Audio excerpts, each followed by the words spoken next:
Welcome back to 340 and to the series of Collecting Maps. In the first chapter, we explored why we fall in love, why one person out of billions suddenly becomes different, and we ended up with this question: what part of us is actually doing the choosing? In the second chapter, what love asks of us, we moved beyond attraction. Because attraction can bring two people together, it cannot keep them walking in the same direction. We explored shared values, shared direction, growth, and what happens when two lives begin to intertwine. Today, I want to turn the map around, because once we enter a relationship, something else begins to happen. The relationship starts revealing us, not just who we are when everything feels easy, who we are when we're afraid, when we feel rejected, when someone becomes quiet, when the message doesn't come, when the person we love needs space at exactly the moment we want closeness.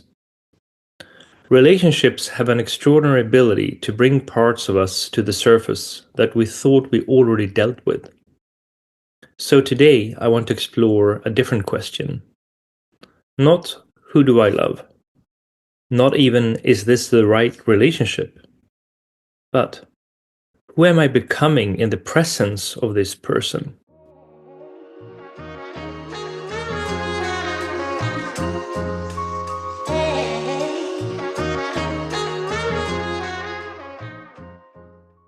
When now feels like then. There's something I've noticed in myself. Sometimes my emotional reaction to something is much bigger than the thing that actually happened. A message isn't answered. Someone's energy changes. A conversation feels slightly different. Someone needs space. Nothing dramatic has necessarily happened, yet somewhere inside me, something moves. The mind starts searching. What happened? Did I do something? Has something changed? Sometimes there's real information there. I think that's important to say. Our bodies can notice things before our conscious minds have made sense of them. Not every uncomfortable feeling is an old wound. Not every intuition is a trauma response. Sometimes something really isn't right, but sometimes something else is happening. Because the person standing in front of us isn't always the only person we're responding to. Sometimes we're responding to everyone who came before them. A tone of voice can carry history. Silence can carry history. Distance can carry history. Conflict can carry history. Even love can carry history. We don't enter new relationships as blank pages. We bring experiences of being chosen and rejected. Moments when connection felt secure. Moments when it disappeared. Times when telling the truth brought us closer to someone. And perhaps times when telling the truth cost us connection. We carry maps. And sometimes the body reads the present through an old one. Attachment theory gives us one useful way of understanding this. From the early work of John Bowlby and Mary Ainsworth to Sue Johnson's work with couples, one idea keeps returning. Human beings don't simply enjoy connection. We organize ourselves around it. Sue Johnson has often brought the emotional heart of attachment down to a beautifully simple question. Are you there for me? Can I reach you? Will you respond? Do I matter to you? Those questions don't disappear when we become adults. We simply become more sophisticated in how we ask them. Sometimes we ask with words. Sometimes through anger. Sometimes through withdrawal. Sometimes by asking for reassurance. Sometimes by pretending we don't need anyone at all. Underneath all of those strategies, there can be something much simpler. Are you still here? And that has changed the way I think about being triggered.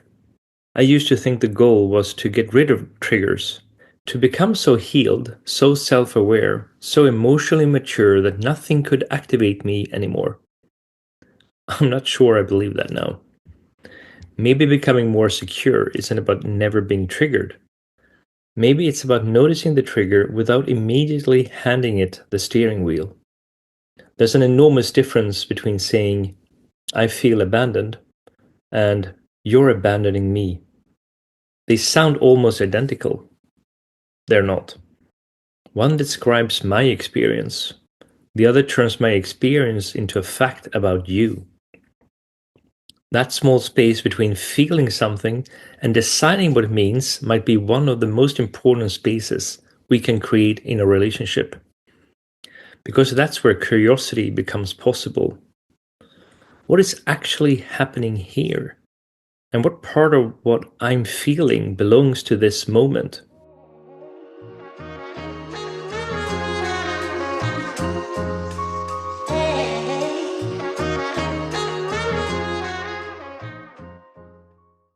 The yes before the decision.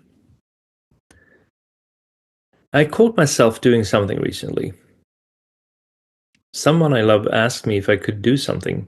I said yes, almost immediately. Nothing unusual about that, except afterwards, I realized something. My yes had happened before I'd actually made a decision. I hadn't checked whether I wanted to. I hadn't checked whether I had the time.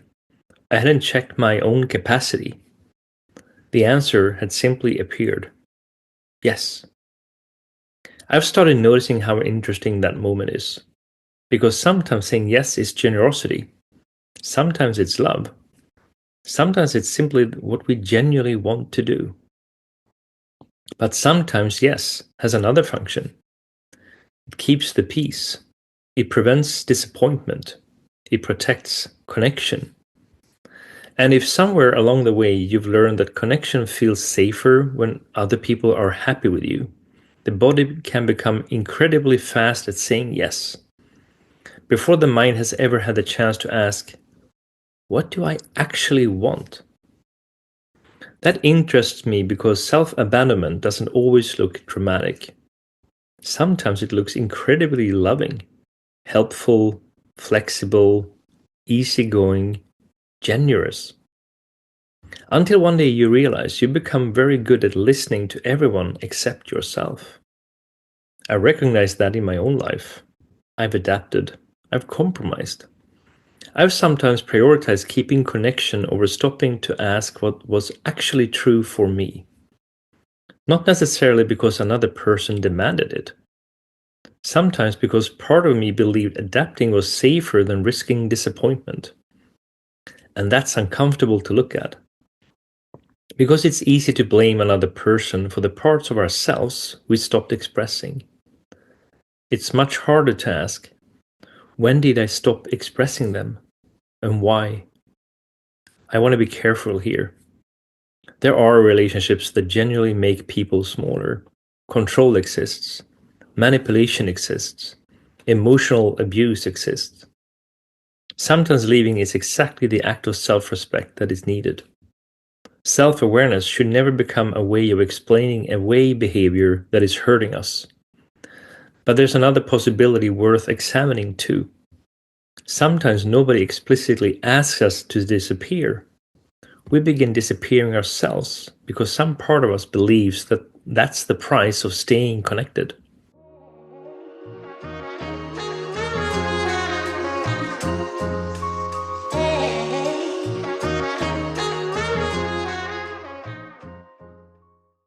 Compromising or disappearing.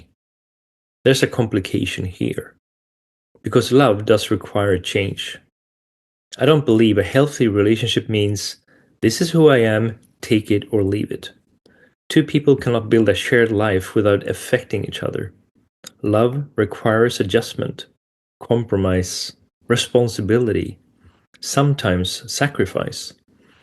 Sometimes doing something you wouldn't have chosen on your own because the well being of another human being genuinely matters to you. So the question cannot simply be, am I changing? Of course you are. The more interesting question is, why am I changing? Am I changing because this relationship is expanding my capacity to love? Or because I'm afraid connection will disappear if I don't? Am I compromising? Or am I disappearing? From the outside, those things can look remarkably similar. Inside us, they can feel completely different. Maybe that's one of the maps we don't talk about enough. Not whether a relationship changes us. Every meaningful relationship does. But whether the changes move us closer to ourselves or further away.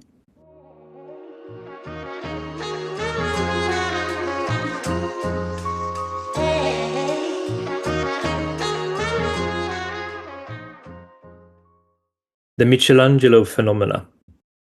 There's a piece of relationship research I've come across that gives us another map for this. Psychologists Stephen Drigotas, Carol Rusbolt, and their colleagues gave it a beautiful name, the Michelangelo phenomena. Their research explored the idea that a close partner can help us move toward our ideal self, not by sculpting us into the person they want us to become. That's the crucial distinction. By seeing and affirming the person we are trying to become. I love that idea. Because perhaps that's one of the most beautiful things another human being can offer us. Not, I know who you should be, but I see who you're trying to become. And I want to help create the conditions where that person can emerge. That's very different from completion. I've become increasingly uncomfortable with the romantic idea that somewhere out there is another person who will finally make us whole. I don't want someone to complete me. I don't think that's their job.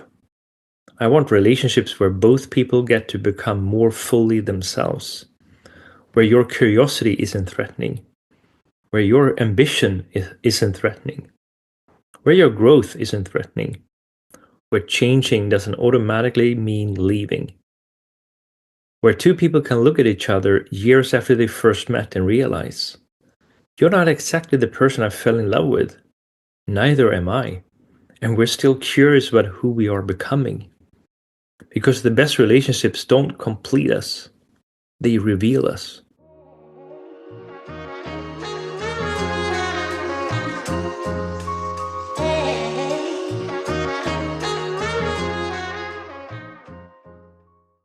A secure base.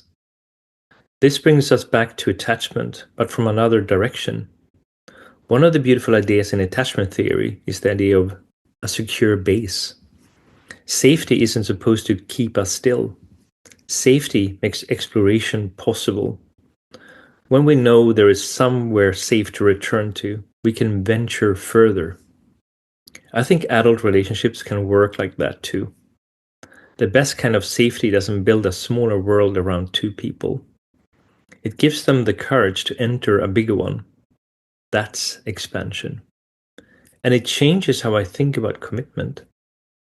Commitment doesn't have to mean stay exactly as you are so I never have to feel uncertain. Maybe it can mean I want to know who you become. I want to be close enough to witness it. I want us to be able to grow without treating growth as a threat to connection. That's not always easy. Because we often want two things from love at the same time. Security and freedom. Roots and wings. Someone who chooses us and someone who allows us to keep changing. Maybe mature intimacy isn't choosing one side of those tensions. Maybe it's learning to hold both.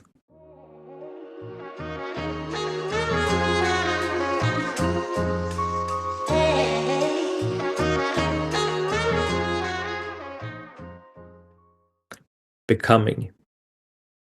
So perhaps becoming secure doesn't mean becoming emotionally bulletproof. Never jealous, never afraid, never needing reassurance, never triggered. I'm not particularly interested in becoming bulletproof. I'm interested in becoming more conscious, in noticing something in me is activated right now. Before I decide what it means, can I stay curious? Can I tell the truth about what I'm experiencing without turning that experience into a verdict about the person in front of me? Because I feel abandoned is not the same as you're abandoning me. And I need to compromise is not the same as I need to disappear.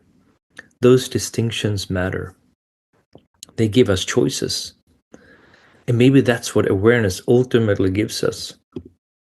Not freedom from every old pattern, but a little more space between the pattern and what we do next. A little more freedom to choose.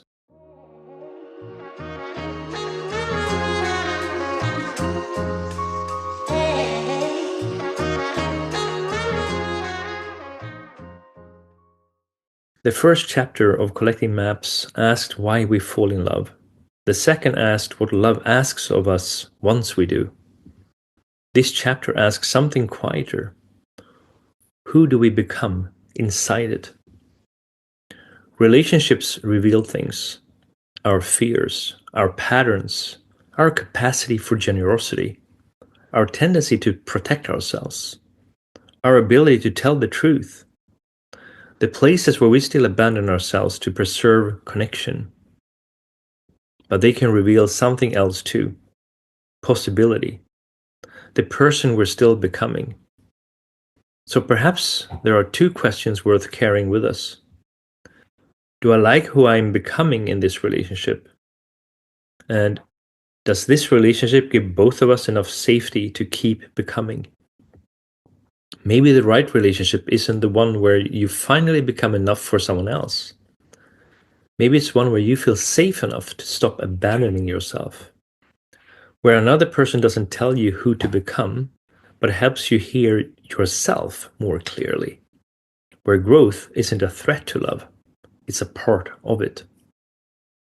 Two whole, unfinished human beings, not completing each other, not fixing each other, witnessing each other becoming.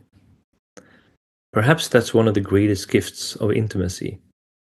To be seen as we are, to be loved as we are, and still be given the freedom to become who we're not yet.